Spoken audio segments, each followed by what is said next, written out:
When you get a new Subaru during the 2022 Share the Love event, Subaru and their retailers share the love with your community. The annual event has supported over 1,700 hometown charities. And by the end of this year, Subaru and their retailers will have donated over $250 million. The 2022 Subaru Share the Love event, now through January 3rd. To learn more, visit Subaru.com/share. This podcast contains adult themes and language, and some of the things that we discuss may be disturbing to some listeners. In this podcast, we discuss sexual assault, torture, race, and murder. Listener discretion is advised.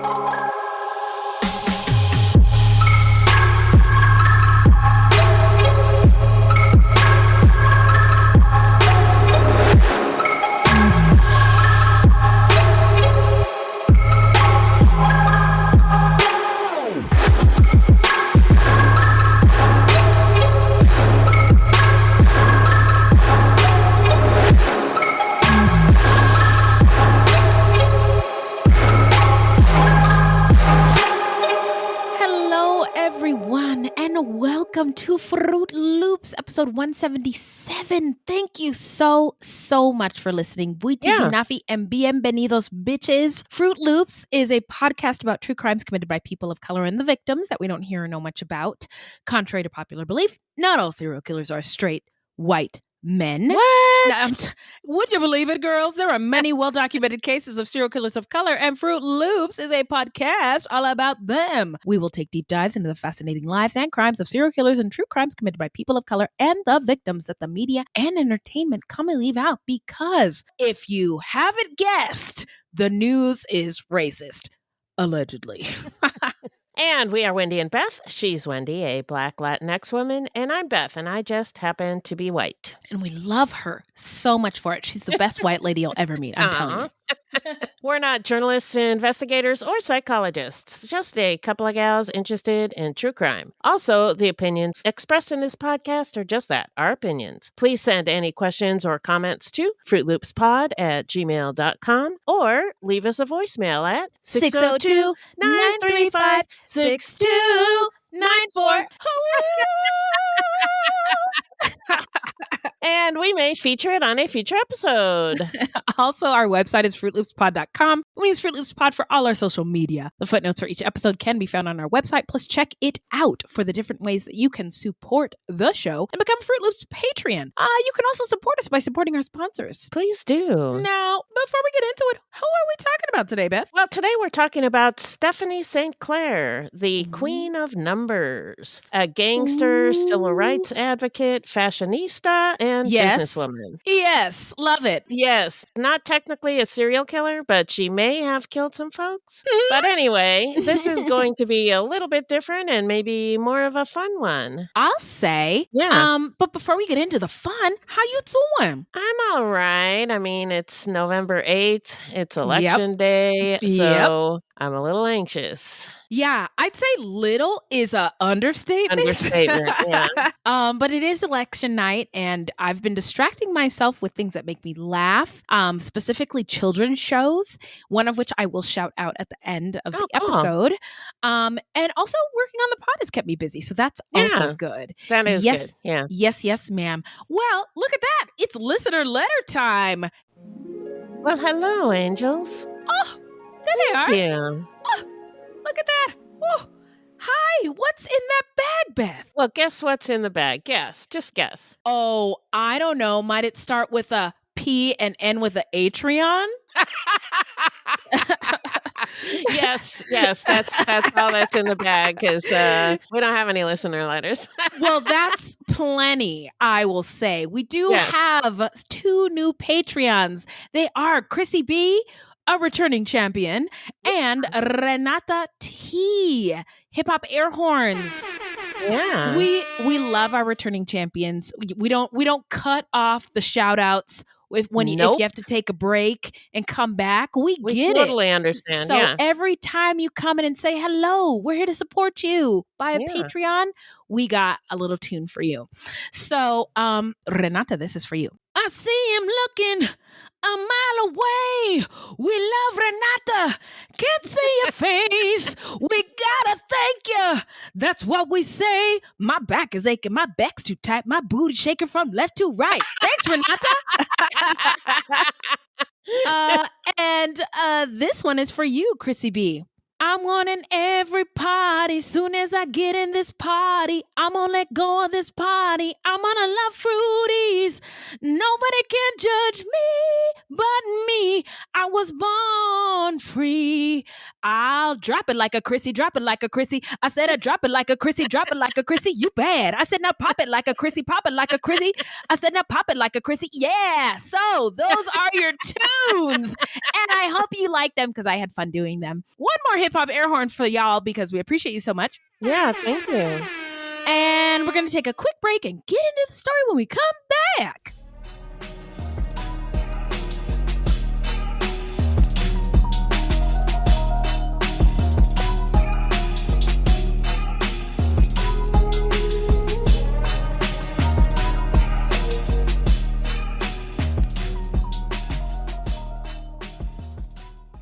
Hello there. We are Wendy and Beth from the podcast Fruitloops, Serial Killers of Color, and we'd like to tell you about a podcast on the Evergreen Network called Crime Capsule. Join host Benjamin Morris as he focuses on exclusive interviews with authors who are experts on their regions, topics, and cases, often with special insight. Crime Capsule has a unique partnership with Arcadia History Press. And Arcadia History Press has a strong true crime list featuring cases from everywhere, as well as unsolved and cold cases with a geographic focus covering the entire United States. Nice. And they maintain a good balance between historical and contemporary cases, so you are never at a loss in a given region for something new to explore. Crime Capsule travels the country looking for the local, the weird, and the untold, and celebrates local authors. Episodes of Crime Capsule explore not just the case or crime itself, but also questions of research, writing, and historical methods involved in the investigation. That sounds fascinating. Oh, yeah. Crime Capsule often takes specific themes to explore over a period of several weeks, like Great Escapes, Black History Month, paranormal, all kinds of stuff, for listeners who want to take a deep dive into a topic. Oh, yes. Exciting. And if you love podcasts about history and crime, like me, And me. and Beth, you're going to love Crime Capsule. Check it out everywhere you listen to podcasts, including this one right now. You can also pick up the related books at arcadiapublishing.com or the new Crime Capsule bookshop page, which supports indie booksellers. Wow. And that's at bookshop.org/show/crime-capsule. A news story gets shared by a friend on social media, or you catch a tweet that really makes your blood boil.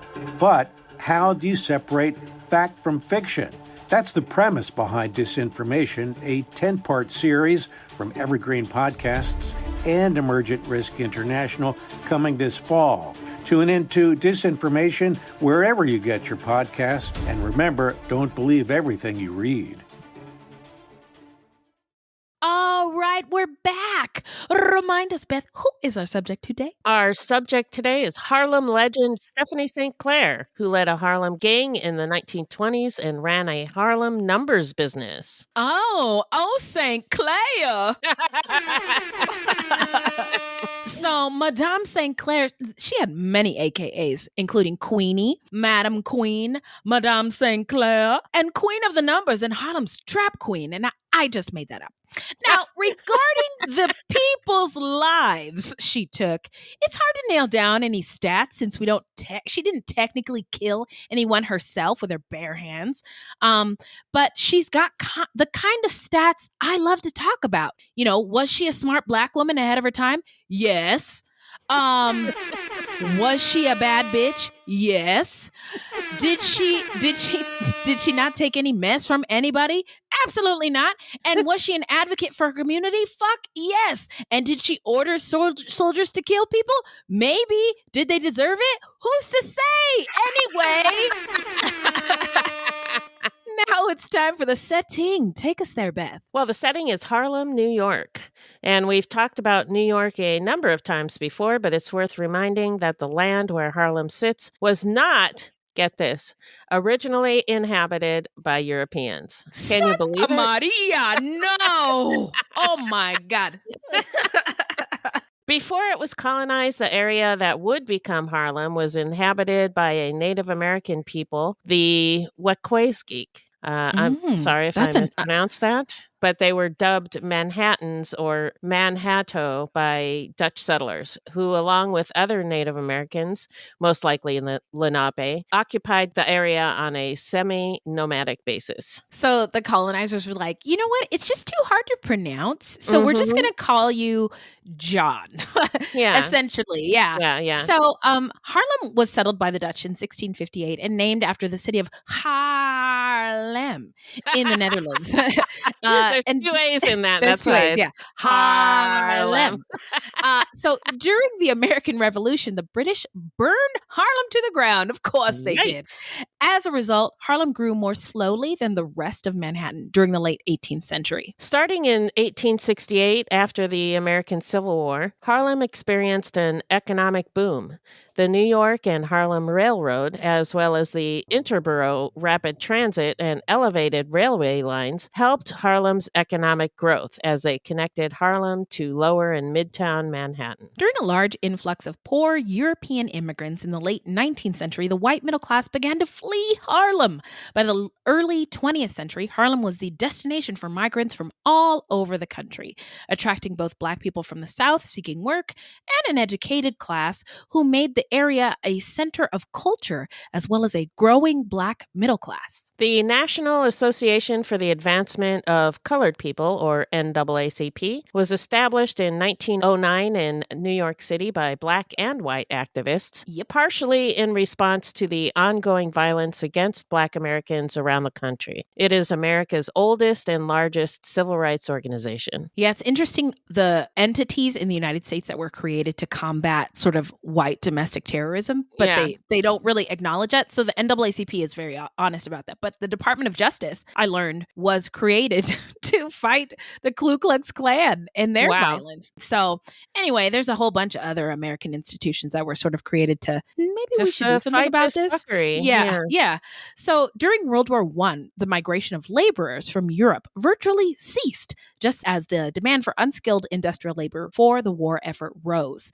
So many Black people arrived during the First World War looking for work. And in 1910, an estimated 22,000 Black people lived in Harlem. There is a rose in Spanish Harlem. And by 1920, there were 84,000. And by 1930, about 190,000 Black people lived in Harlem, many of them fleeing Jim Crow violence from the South and seeking economic opportunity in a phenomenon called the Great Migration. After the end of World War I, many Black soldiers who fought in segregated units such as the Harlem Hellfighters came home to a nation whose citizens often did not respect their accomplishments or aspirations for a better life for themselves and their families. They were met with extreme racial violence and threats of racial violence. According to some accounts from Black servicemen, they felt safer in combat war zones than in their own country. That's sad.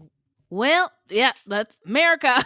Yeah. But that's one thing that Black people have fought in every conflict since before America started, because it's a country worth fighting for. The ideals are worth fighting for. So that's why so many Black people and BIPOC people and oppressed people continue to serve this country. Race riots and other civil uprisings occurred throughout the United States during the Red Summer of 1919, when white supremacist terrorism and racial riots occurred in more than 36 cities across the United States. But during the Great Migration, Harlem attracted an eclectic mix of Black educated scholars, entrepreneurial business owners, passionate activists, and inspired artists. Harlem underwent a historic transformation during what is now called the Harlem Renaissance, launching an explosion of Black art, music, literature, and politics.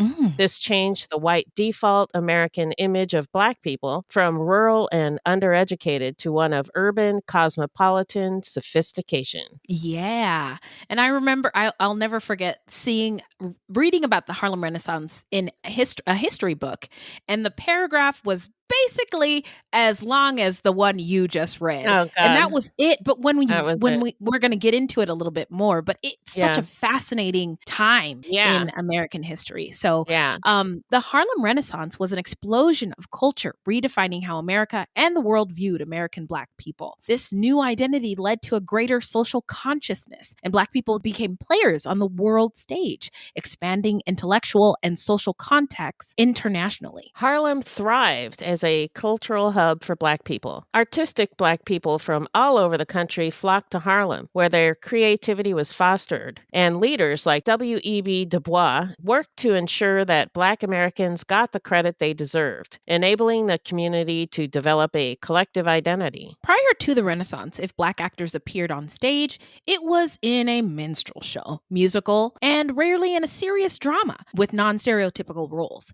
In 1917, several stage plays were performed featuring Black actors and conveying complex human emotions. What? Revolutionary, rejecting crazy. I can't believe it. Rejecting the stereotypes of the blackface and minstrel show traditions. The visual arts were never very welcoming to Black artists. Art schools, galleries, and museums shut them out. Sculptor Meta Warwick Fuller, a protege of Auguste Rodin, explored African American themes in her work and influenced Du Bois to champion Black visual artists. Aaron Douglas, often called the father of Black American art, adapted African techniques to create paintings and murals, as well as book illustration. I love that. In 1919, Jamaican American poet Claude McKay published his sonnet, If We Must Die, responding to the wave of white on Black race riots and lynchings following the conclusion of the First World War after Black veterans returned home expecting respect and at the very least tolerance, but they didn't get it.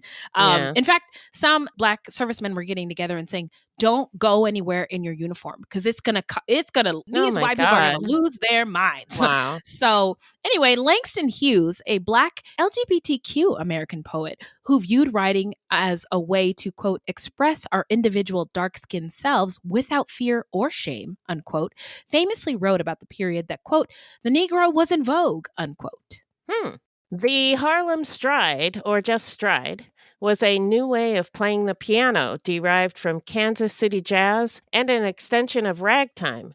The tempo was considerably faster than ragtime and harmonically more adventurous. So at rent parties, a practice in Black communities to help Black community Black community member who maybe needed money to pay their rent, is where pianists competed with one another and attempted to outplay each other. And rent parties didn't always have pianists. Sometimes it was just music and dancing. But at these parties, attendees paid to be present and witness these cutting contests where the pianists were dueling each other. It kind of reminds me of rapping. Those rap battles. Yeah. And culturally, it makes sense. This sort of challenging skills, a competition of skills. A competition of skills, yeah. There we go. Very cool. Trademark that shit. With groundbreaking new music came a vibrant nightlife. The Savoy opened in 1927, an integrated ballroom with 2 bandstands that featured continuous jazz and dancing well past midnight. The Cotton Club was one of several white clubs catering to white people only, who wanted to experience Black culture without actually having to socialize with Black people. It's really so a wild notion. It's a wild notion, but throughout it makes sense. If the Cotton Club is just a mini version of schools and workplaces where white people don't really can sort of get a little bit of Blackness, but not too much. You know what I mean? You don't want too much. We don't. Yeah, we just want to watch them. Yeah, we just want to observe them like they're in a zoo. You don't actually want to socialize. Exactly. And meanwhile, to survive, BIPOC people and Black people have to know everything. We know white people better than white people know themselves. I bet you do. To survive. Yeah. Survive. So I just think that's interesting that was spelled out with the cotton when referring to the Cotton Club. Yep. So, some of the most celebrated names in American music regularly performed in Harlem, such as Louis Armstrong, Duke Ellington, Bessie Smith, Fats Waller, and Cab Calloway, often accompanied by elaborate floor shows. Tap dancers like John Bubbles and Bill Bojangles, were also popular. That's a throwback for Fruitloops fans. However, the coveted performers were not allowed in the front door or to use the facilities in these white clubs. So entertain us, but still don't get too close. But stay out of our stuff. Yeah, stay out of our way. Don't actually come near us. Exactly. Yeah. Josephine Baker, an American dancer, singer, and actress, was a major fashion trendsetter for both Black and white women. Baker became known for the large hoop earrings that she regularly wore. And her gowns from French fashion designer Jean Pateau were much copied, especially her stage costumes, which Vogue magazine called startling. Oh, you mean you noticed my beautiful Black body in this beautiful, amazing fashion? Startling. Wow. Thank you. So she performed the Danse Sauvage in Paris, wearing a costume that consisted of a skirt made of a string of artificial bananas. Her success, I love it. I love the it reminds me of burlesque, which is something I'm planning on getting into. And burlesque is really, it's a mockery. It's just making fun of the ridiculous. And I love that. Yeah. And Minnie put a picture of her in the script, and it's really cute. Yeah. Well, because the racist trope is that Black people are like monkeys, right? And so if I'm dancing beautifully and in a sexy manner with artificial bananas, it's a big fuck you to racism. If you ask, I mean, don't you think? Yeah, I didn't think of it that way, but yeah. Yeah. So her success coincided with the exposition des arts décoratifs that gave birth to the term Art Deco, and also with a renewal of interest in ethnic forms of art, including African. Jazz dance was also an invention of the Harlem Renaissance. Jazz dances of the 1920s, like the Charleston, popularized worldwide by Josephine Baker, evolved into swing dances of the 30s, like the Lindy Hop. These were vibrant, energetic social dances, the likes of which the world had never seen before. Which is true. It's true. Yeah, I mean, you're going from the waltz to like dancing these crazy dances, crazy kids. Well, yeah, and it also speaks to the level of freedom that Black people have. Oh yeah. Black people have always danced, right? I mean, we really can't help ourselves. And on the plantation, Black people would dance on cue because their masters would make them do it. But also there was a form of dance that Black people do making fun of white people, but the white people didn't know that they were making fun of them. And so just with the opportunity to be free, look what we can do. Yeah. So anyway, so the progress, right? We're progressing. We're getting better. Both symbolic and real during this period became a point of reference from which the Black community gained a spirit of determination that provided a growing sense of both Black urbanity and Black militancy. That is not a bad thing, by the way, as well as a foundation for the community to organize, build upon for the civil rights struggles in the 50s and 60s. It was solidly within the Harlem Renaissance that today's subject built her business, the numbers game. The numbers game, also known as the numbers racket, is a form of illegal gambling or illegal lottery played mostly in poor and working class neighborhoods in the United States. It's also called the policy racket, the name policy based on insurance, which is also a gamble on the future. Yeah. And interesting to me is that like rich white people don't play the lottery. Right. But everybody I know plays the lottery. Does. Yeah. Yeah. So before the government took over the lottery in America, numbers running was a way Black people gambled in America. It created an entire underground economy in which women, particularly women of color in America, could participate in making money. Within this underground economy, in Harlem in particular, the money made would be stored with Black banks, and Black people could enjoy having fun gambling while also banking within their own community. It's similar to the legal lottery we play today, wherein a bettor attempts to pick numbers that match those that will be randomly drawn the following day. And hey, I just bought a Powerball ticket yesterday. Hey, man, girl, I bought one every day this week. Yeah, the payout is $1 billion. That's serious it's up money. to $2 billion now. Whoa, but if you cash out, you get $1 $1 billion in your bank. Yeah. Hello. I mean, yeah, you really, I mean, even if you lose, it was worth the shot, you know? Exactly. So way back in the 1920s, it could cost as little as a penny to bet on in these numbers. You can't win if you don't play. Yeah. Amen. Yep. It's true. So in Harlem in particular, a player picked a set of 3-digit numbers between 000 and 999, and the winning numbers were drawn from the New York Stock Exchange and sometimes horse races. There's a whole formula. It's very complicated. Google it if you're curious. Google is free. The Harlem numbers game depended on several people. There were the bankers, clerks, numbers runners, and players. For Black people, it was work and play at the same time. So if you won some money, you could use it to do something fun, pay the bills, or take care of your family. Yeah.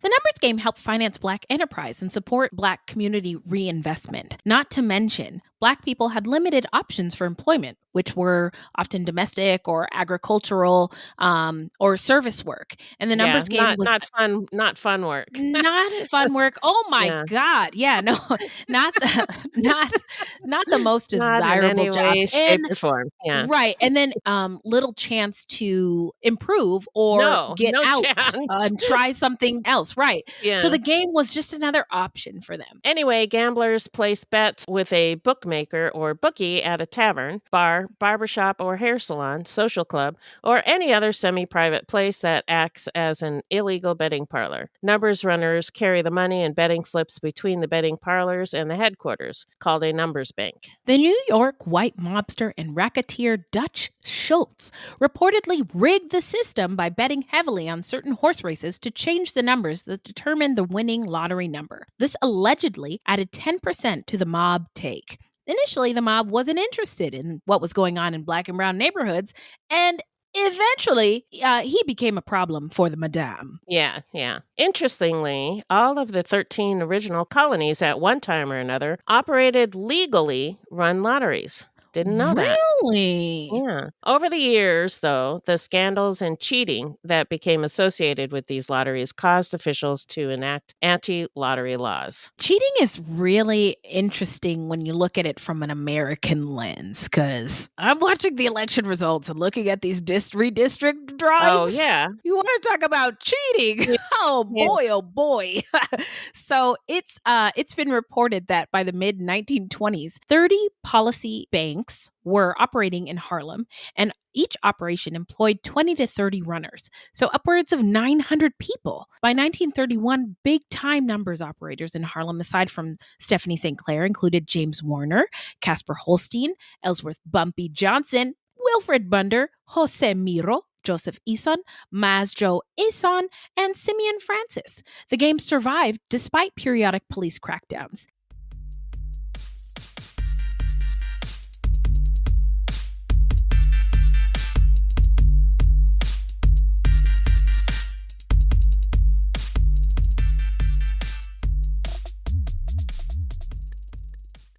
This show is sponsored by BetterHelp. Now, Beth, I've noticed you've been doing this life thing for a long time, and you've had relationships, you've raised kids, you've got educated, you've traveled the world, and you always seem to do it effortlessly while looking flawless. Clearly, you've been holding out on us, and I need to know now, where is the life user manual? Tell me, Beth, tell me now. Well, unfortunately, life doesn't come with a user manual.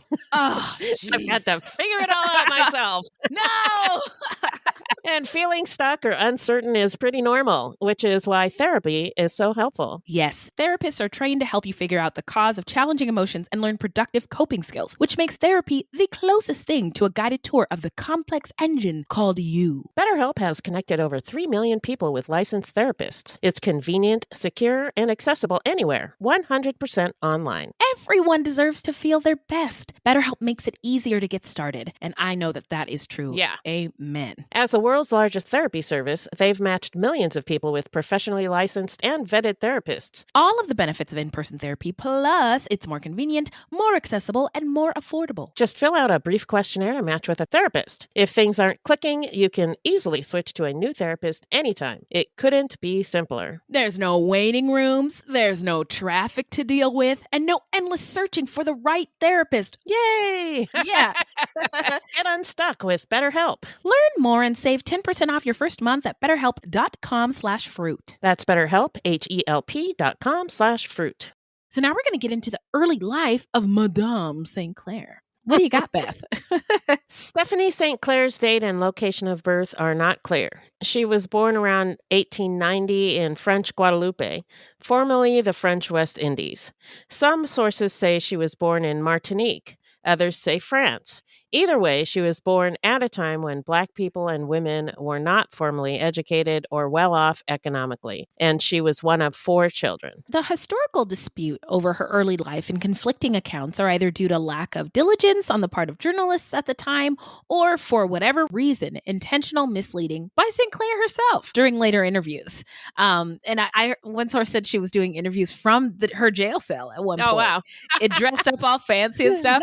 So maybe she thought it was more glamorous to have been born in France. After all, this was during the Harlem Renaissance, and flash and glamour were admired. Yeah, I can see that. Yeah. Mm-hmm. There is surviving documentation of her travels and a marriage, but that documentation also contains conflicting information. Most of what we know about Madame St. Clair is information that she provided. And I love that aspect of her existence. Yeah. Like, I'm only going to she's like a Beyonce. She's like oh my God, this revelation has changed my life. She's like a Beyonce. There's one interview of Beyonce where she's basically interviewing herself and answering her own questions. And it's one of the best, hilarious. One of my favorite Beyonce interviews. It's like that. So on July 22nd, 1911, she is in the ship's manifest as having boarded the SS Guyana from Guadeloupe and arrived in New York 9 days later. From there, she traveled to Terrebonne, Quebec, a suburb of Montreal. The ship's manifest listed her as a servant. She was married in 1915 to George Gachette, an immigrant from Dominica who petitioned for naturalization in 1928. He was an elevator operator or engineer, as well as a social activist who worked in New York and legally married St. Clair at Benedict the Moor Catholic Church in New York on January 6, 1915. One biographer says she was born December 24th, 1897. Other biographies give her birthplace as Martinique and some as France. St. Clair herself insisted her birthplace was in France. Her birth year is sometimes listed as 1897. With so many things unknown or unclear about her, what is known for sure is that she was able to read and write in both French, English, and she spoke Spanish as well. She was fashionable, intelligent, and educated. A woman in total control of herself. She was a drag queen. And for you white listeners, OLB, Original Lady Boss, which is a new one for me, but I'll take it. Now, let's get into the timeline. Hit it, Bev. Sometime in the early to mid-1920s, St. Clair separated from George. It's unclear why or exactly when. Around this time, according to one biography of her, she also became a leader of a local gang, the 40 Thieves, that ran extortion and theft schemes. But we couldn't really find confirmation of this. St. Clair was successful at the time in a lawsuit against a former landlord who illegally evicted her from her apartment. She got $1,000 compensation, which in today's dollars is about $15,000. Wow. And yeah, Wow, indeed. Yeah. She used that compensation as part of the capital needed to venture into the numbers game. Whether it was by these means or by running her own crime gang called the 40 Thieves that ran extortion and theft rackets, somehow she accumulated a large nest egg. And St. Clair then invested $10,000, about $174,000 in today's money, to develop her own numbers game in 1923, becoming what was then called a policy banker. I love this. Yeah. She's my hero. So in Playing the Numbers, Gambling in Harlem Between the Wars, authors Shane White, Stephen Garton, Stephen Robertson, and Graham White argue that the numbers game was, quote, the black business, end quote, of the early 20th century. Cosmopolitan Black communities across the country, from Chicago's South Side to Harlem, played numbers in different ways.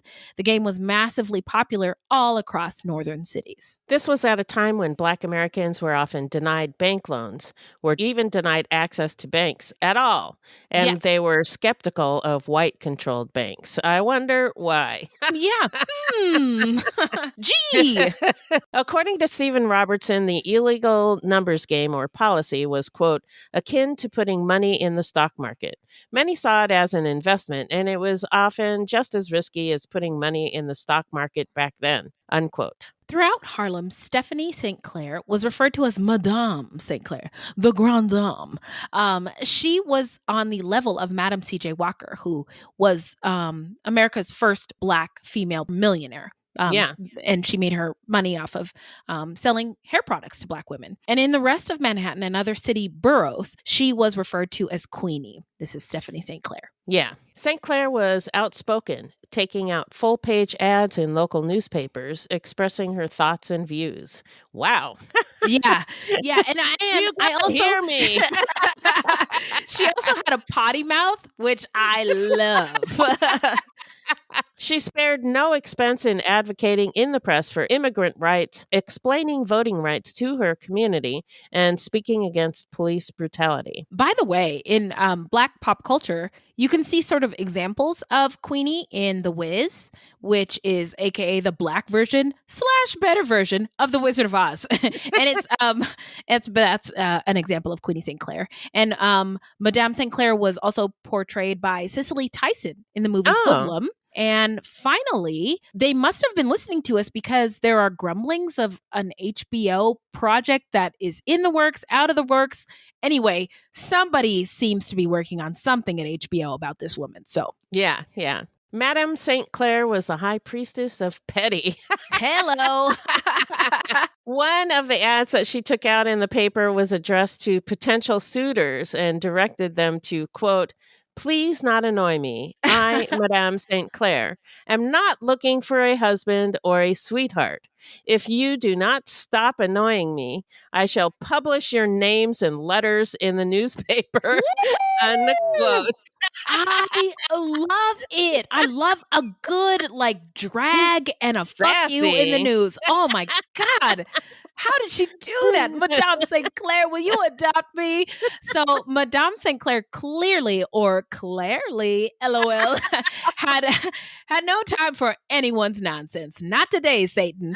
And although she expressed no interest in partnering romantically with men, she did make use of male protection for her business. There was actually another entrepreneurial Black woman running a numbers game from her home at the same time, Alberta Green. She was described as being in her 40s at the time and was known as the policy queen of South Jamaica. Okay. Now, unlike St. Clair, though, Green was actually running her business by herself without the help of any male protection, no soldiers, no police payoffs, no organization. Yeah. And instead, she turned her home into an armed fortress, guarded by numerous bolts and locks on each door and by 2 ferocious police dogs in the rear. That sounds scary. It does. It does. It sounds like she built her own prison too. Yeah, to it be doesn't honest. sound healthy or fun. Yeah. It's what's that white guy who invented planes who started peeing in jars? Oh yeah. What's his face? Good old what's his face? I don't know. Leonardo DiCaprio played him in a movie, Yes, but and that's the guy. Aviator. Yeah. That's what I it can't remember kinda his reminds me of. name, but yeah, it sounds miserable. Yeah. Yep.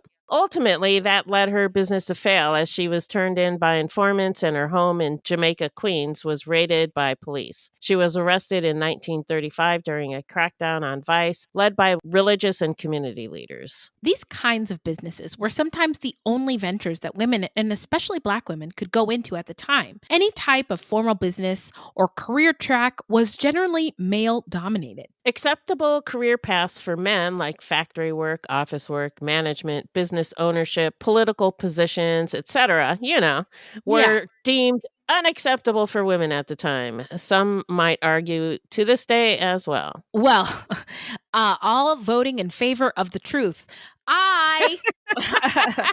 So any woman attempting to go through traditional routes to pursue these kinds of jobs would have been blocked from doing so. So if a woman wanted to support herself through any means other than domestic servitude or becoming a wife or a mother, get that MRS degree, y'all. There were very few options.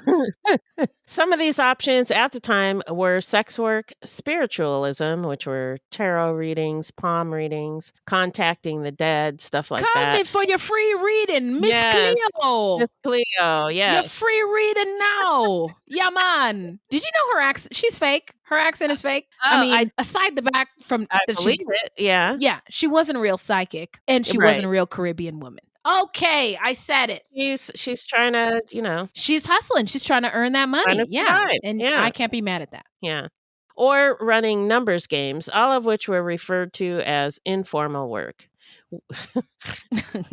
That's insulting. How dare you? That's very insulting. Dare you? Fuck you. Jesus Christ. Yeah. Sometimes. Why am I laughing? I don't know, because we would be sobbing if we couldn't laugh. True. Because it's just the way of the world. And we have to work to change it for the next generation. Right? One would hope. Yes. Oh man, it's election day. It's going to be should we stop for a breathing exercise or a meditation exercise? Okay. All right. Women also worked as employees at numbers banks. During her teenage years, singer Ella Fitzgerald actually worked as a Harlem numbers runner. Oh my God, I've been working on, I love this because I've been working on my Ella Fitzgerald scatting.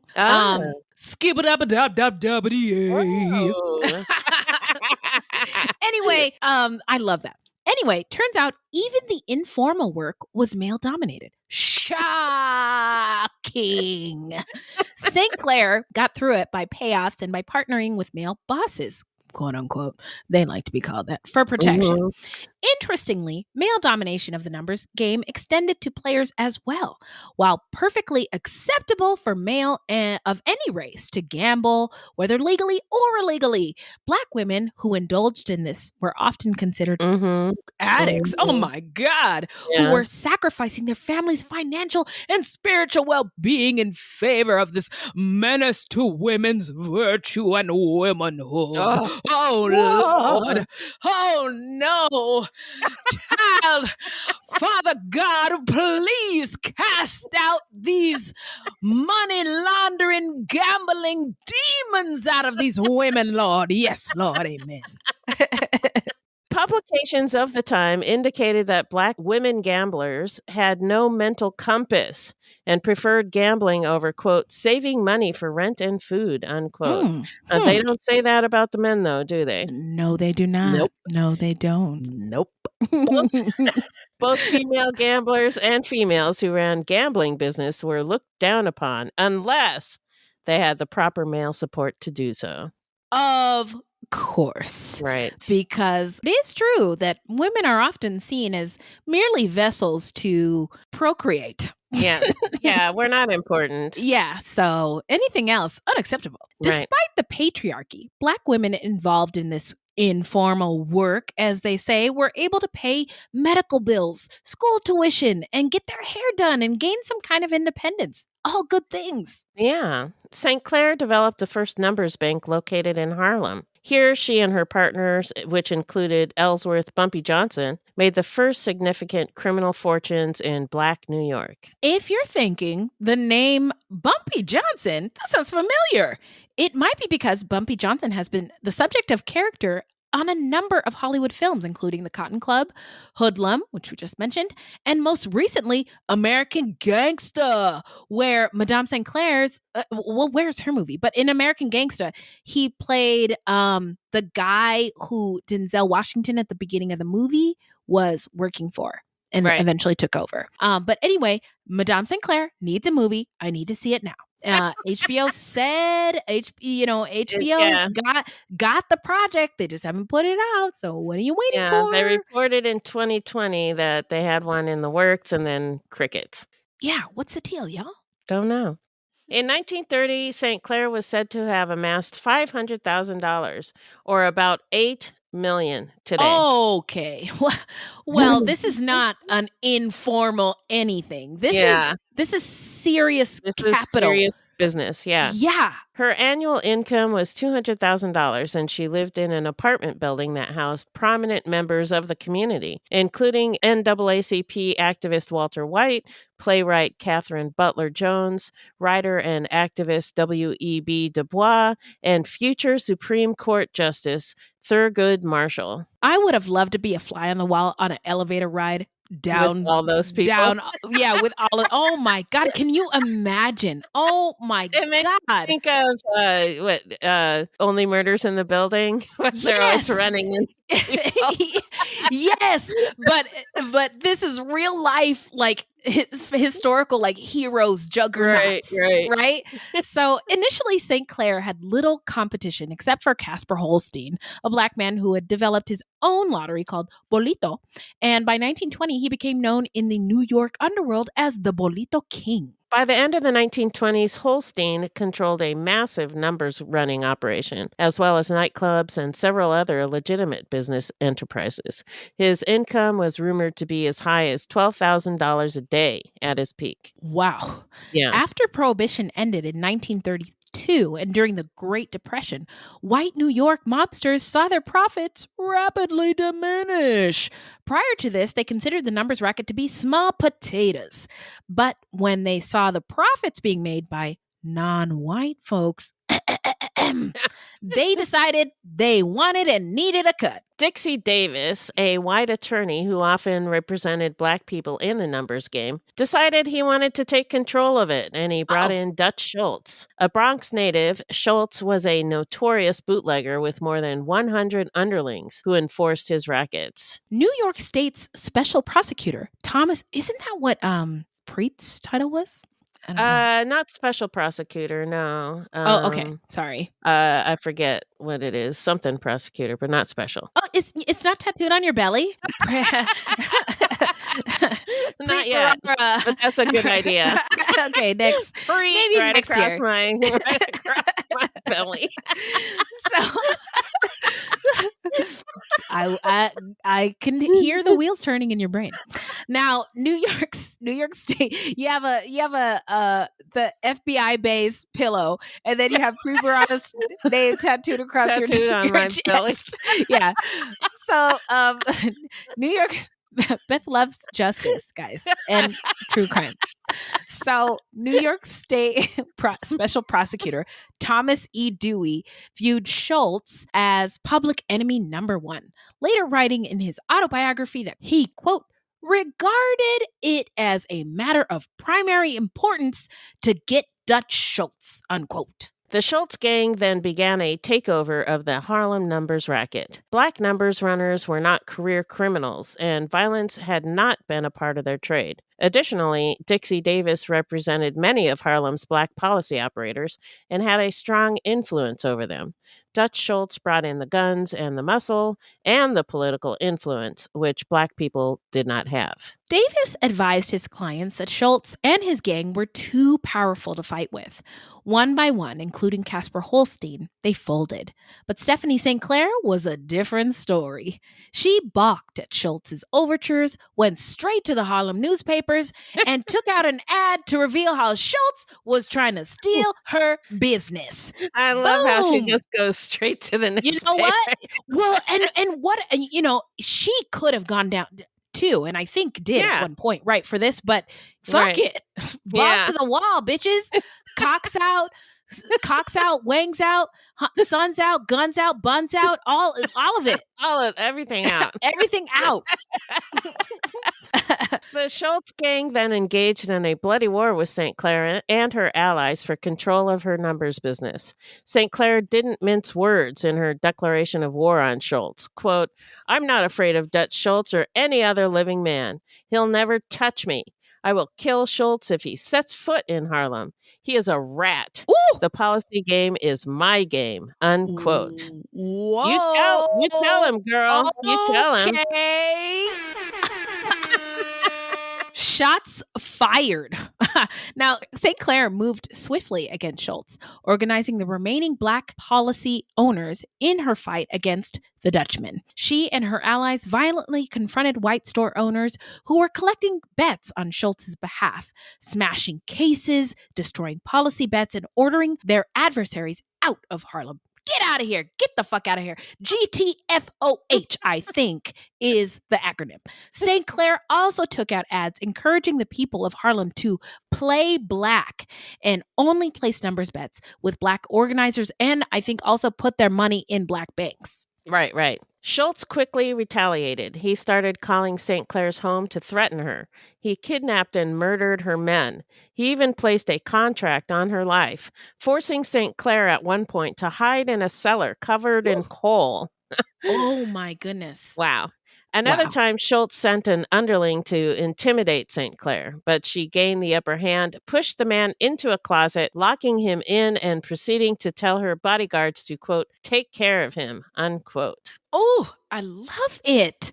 More, please. So over 40 people were killed in gangland-related violence, including the murders of Harlem numbers operators. Despite this, St. Clair and Ellsworth Bumpy Johnson initially refused to surrender to Schultz. Over time, however, their power weakened. St. Clair made several futile complaints to local authorities about harassment from the New York Police Department, which she felt aided Schultz, and it probably did. Mm-hmm. Without political influence at City Hall, her concerns were ignored. However, in response, I got another something for you. St. Clair took out several ads in Harlem newspapers accusing senior police officers of various forms of corruption. She named them. This is their name. This is their phone number. Their kids go to this school and their address is this.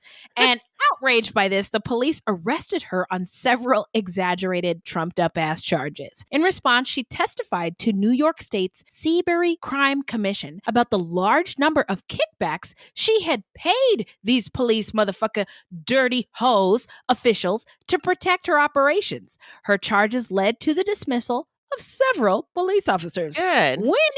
Yeah.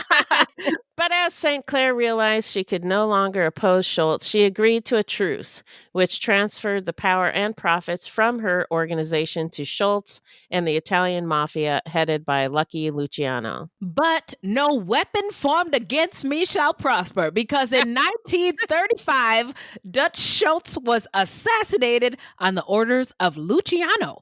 Although St. Clair was not involved in his murder, she was remembered for sending an infamous telegram to his bedside where he lay dying, which said, quote, "As ye sow, so shall ye reap," unquote. The telegram reportedly made headlines across the nation. Yeah, he messed with the wrong one and he fucked up and found out.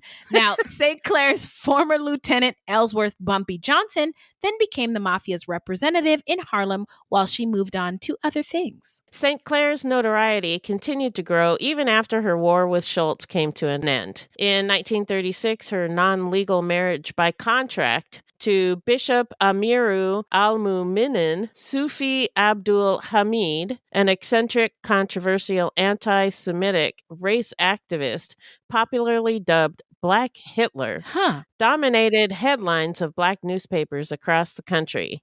I wonder if a rapper who shall not be named has heard of this individual. Oh, yeah. Yeah. But anyway, the by contract marriage thing, I guess, is like a weird prenup. So she, after like 90 years or some shit, then they can split the assets. But before that time, 90 years? Before that, I guess it's each individual. It's something like that. There's like a timeline on when the assets can be split or divvied up after the marriage. So anyway, culture corner alert. The discussion of Black people and Jewish people is an old one. Both groups have been the subject of hate and terrible violence all over the world since the beginning of time. Sometimes oppressed groups are pitted against each other to their detriment and to the triumph of the nefarious oppressor. And there are Black Jewish people, which I wanted to say because I think that's important to note. There are Black Jewish people. So whatever anti-Semitism is coming from a Black person, that should be understood. There's also Black Jewish people in Africa, lots of them. But anyway, oppressed people do best when we work together. That's the bottom line. And 2 years ago, we should remember, because this is election night, a Jewish man and a Black man made it to the Senate on the same day. It was January 6th, but on the same day in the South. So progress like that is what I try to think of when, we are faced with this anti-Black or anti-Semitism. This fuckery. Yeah. In their contract, the 40-something-year-old St. Clair and the 30-year-old Hamid agreed to a 1-year trial period. Okay, so this is making more sense to me now. She's 40-something. He's 30. Oh, okay. Okay, now this is making sense. All right. Oh, okay. The contract part. Okay, got it. Or the pairing of them together. Oh, right. Okay, What is she doing with this dude? Oh, he's 30. Gotcha. Okay.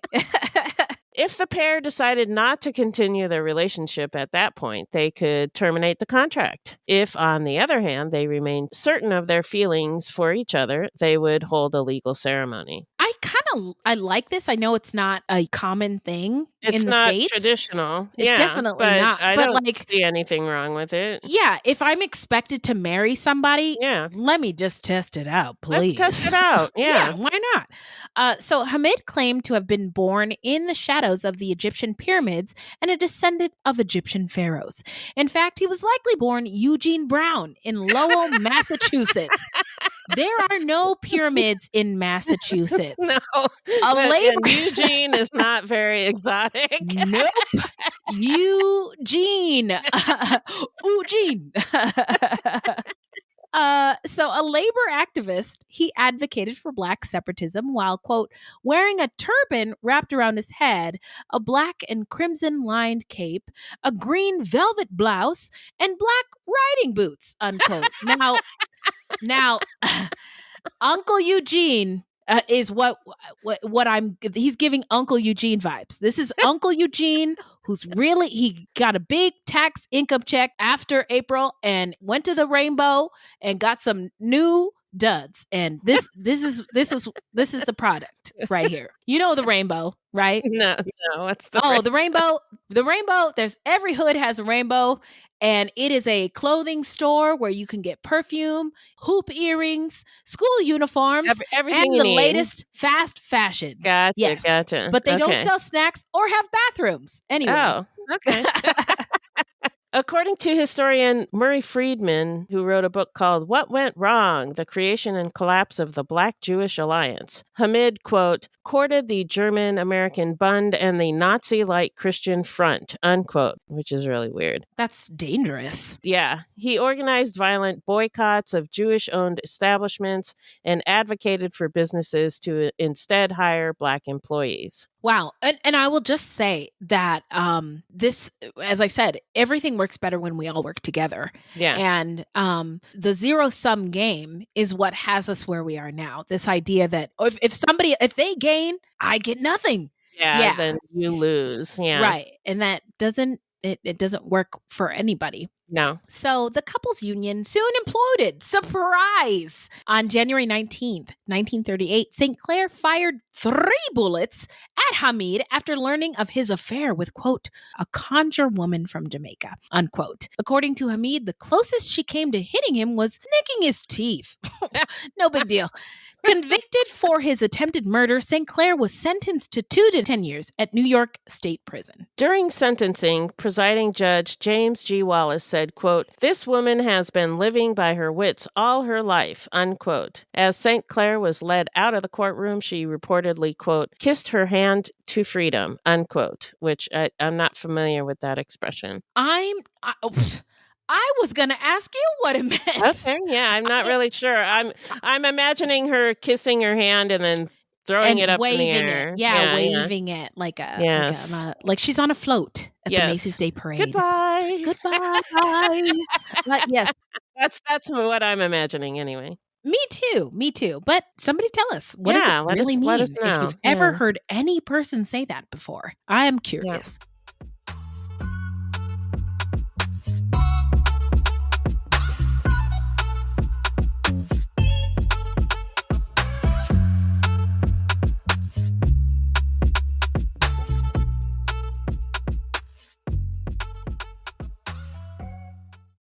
So now we're going to get into where are they now? Following her release from prison, the details of St. Clair's life became hazy. A 1943 article in the Black New York Amsterdam News says she visited relatives back in the West Indies before returning to live out her days in seclusion, likely in Harlem. Historian LaShawn Harris traces St. Clair's last address to a Long Island psychiatric facility where in December 1969, she died at the age of 72 or possibly 82, depending on her true birthday. Her death wasn't widely publicized. I thought that was interesting she lived so long, considering in general, Black people have the time, and Black people generally, and Black women generally have shorter life expectancies than other people. And so that's a long time to live for the time. Yeah. So according to Harris, in her later years, St. Clair made a conscious effort to stay out of the public eye. Quote, she probably didn't go out like she wanted, or maybe she did. But she didn't die with money. She had kind of a rags to riches story than riches to rags, unquote. And I don't know if that is, I will say sources I consulted, which were Black women sources who researched this woman, said that she did die wealthy. So, okay. And it would make sense if she died at the age of 72, if she had money. Yeah. Because that's, how else would she have lived, right? Exactly. Yeah. Exactly. Yeah. Harris questions whether St. Clair was really all that different from other industrial titans of the era. Quote, St. Clair should be included in histories of Black business and Black entrepreneurship, unquote. And I agree. Couldn't agree more. I've been smiling reading this entire story and talking about it with you. So I'm curious, what are your takeaways, Beth? Well, as one judge said, she lived by her wits. Yes. She came from nothing and managed to get on the same level as white mobsters, which was really impressive. Yeah. Oh, yeah. She was badass and took no shit. I love that about her. Yeah. I loved how she would publish stuff in the newspaper. I know. Yeah. It was like pre-Twitter, like the Twitter of the time, right? Before Elon Musk ruined it. I can't help but admire her, Yeah. Yeah. She took on Dutch Schultz when the men wouldn't. Right. And it's kind of sad how she faded out. But I'm hoping that she did have money and she was happy. Yeah. Yeah. Also, I loved learning about the Harlem Renaissance because I really didn't know anything about it before we started this. Yeah. It's a really fascinating, and I think maybe the last episode we recorded, we talked about the Roaring We 20s. mentioned it. We mentioned the Harlem Renaissance, but we didn't get into it. Yeah. Right. But my point is that the Roaring 20s are not appealing, interesting, exciting, or even like looked at fondly by Black people. But when you mention Harlem Renaissance, which is a part, it is its own separate like thing. Yeah. And that this is the part of that era that I love. And it endures to this day, which is really rad. Very cool. So she's my hero. I love this woman. Her style, her badassery, all of the forces were against her. There's that immigrant mentality that she's got. There's that, I don't know if you remember T-shirts from a couple of years back during the election where it was like, Black women, don't worry about it, I'll just do it. Or, that's the whole reason Joe Biden is in office. We don't love Joe Biden. Like, he's all right, but he's better than the alternative. He was the best option. So, there's this sort of, we have to do what's best for ourselves and the collective, right? And that's what she was all about. I love that. Because of her existence in the world as a woman, as a Black woman and an immigrant and poor initially, all those forces couldn't keep her down. And she just did the damn thing. And I love that. Love. Yeah. So now we're going to get into How Not to Get Murdered. So if you love true crime and you don't want to die, here's a tip for you. This segment is not intended to be victim blaming. We thought of this segment because I read somewhere that a lot of people listen to true crime because they want to know what they can do to be safer. This is not meant to blame the victims. It's just learning from other people's experiences. Well, y'all, if I'm being honest, it is election night. Yeah. I had a hard time coming up with tips on how not to get murdered. I'm just trying to preserve my rights and live. So I apologize. This episode is obviously going to air after election night, but I voted to keep my rights and to keep the rights of my kids and for equity and for liberty and justice for all. And I just wanted to remind people that Stacey Abrams, who's running for governor in Georgia, said, if your candidate or proposal doesn't win, you don't pack up your marbles and go home, you keep working. And we might need a minute if things don't turn out the way we wanted or hoped, and we might be discouraged. And, maybe you're listening to this and you're like, yay, red wave, whatever. I don't care. You might be excited, but just wanted to remind y'all, keep going, keep fighting. This is not a perfect country, but it can be. And we fight, we rest, and repeat, and we take care of ourselves and each other in the meantime. So it just a reminder. That's all. Cool. Thank you. Do you have anything to add? Any I don't know, tasers, weapons, any bunkers that we can purchase at a discounted price? There might be one in what was that? Where did they find that bunker? The meth one from in from Arizona. The news story. Okay. Yeah. Well, I just left Arizona, but that is a very attractive. Might come back for a bunker. Incentive. Totally. I forget the name of that place. What's the name of that place? Oh, Waddell. Yes, in Waddell. Yeah. Ah, yes. Waddell. Yeah. That's where we'll all have to go. Okay, Fruities? So now we'll meet up in Waddell. There's a bunker. There. We'll see you there. Oh, Lord help us. So now it is shout out time, where we shout out any content by any people of color, any LGBTQ folks, any marginalized folks, really, any by or about them, or any true crime goodies. Just got two from me. Wild Crime on Hulu. Have you been watching it? I haven't yet. No, but it's on my watch list. Yes. Well, even old Whitey enjoys it. And so if you have somebody in your midst who's like murder show, they might like this. Oh, okay, cool. So me and my husband have liked that one. And then it's about, murders and crimes that take place in national parks and in the wilderness.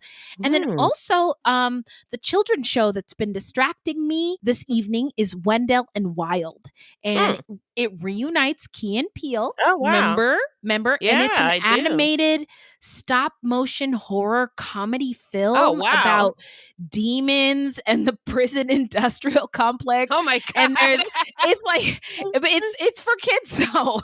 And it's comedy. Yeah, and it's comedy, and it's really fun, and it's all the voices that grown-ups are totally familiar with. Like Angela Bassett is in it, and a bunch of other people. There's the young girl from This Is Us. She's a voice on it. Anyway, it's just fun. It's just very fun. cool. So, what do you got? On. I wanted to shout out The Serpent Queen on Stars. Oh. She tells the story of her life to Rahima, a servant girl, revealing how she came to enter the French royal court at the age of 14. Oh. And Samantha Morton plays Catherine. Okay. Senia Nanua is Rahima, and I don't think I've ever seen her in anything, but I really like her. Okay. Okay. She's Black. Awesome. Love it. And then I wanted to say that Michael Hobbs from Maintenance Phase and formerly on You're Wrong About has a new podcast called If Books Could Kill. Oh, I love him. And this sounds amazing. Okay. Yeah, it's about trash books that misled us. Oh, I love it. I love the flood of people calling out and revealing misleading information. Yeah, it's so necessary.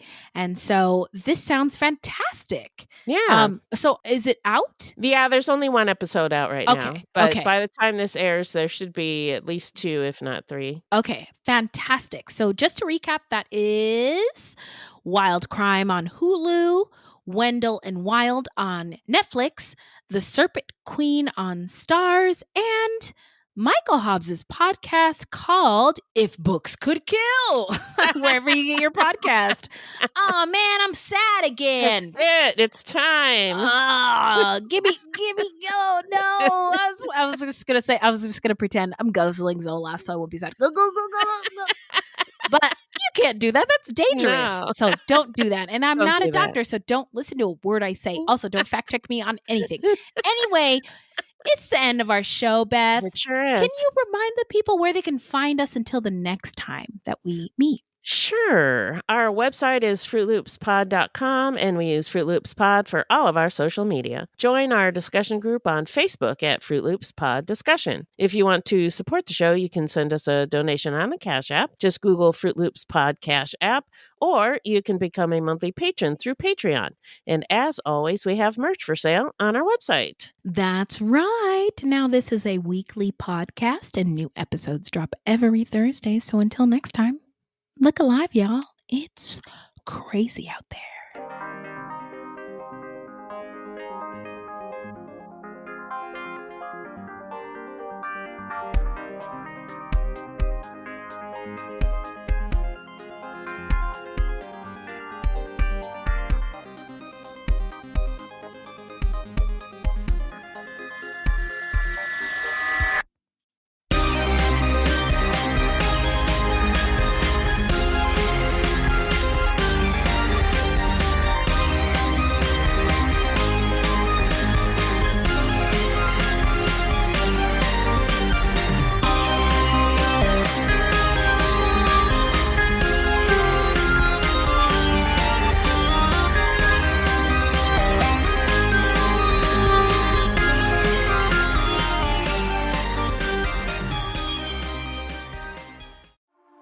A news story gets shared by a friend on social media, or you catch a tweet that really makes your blood boil. But how do you separate fact from fiction? That's the premise behind Disinformation, a 10-part series from Evergreen Podcasts and Emergent Risk International coming this fall. Tune into Disinformation wherever you get your podcast. And remember, don't believe everything you read.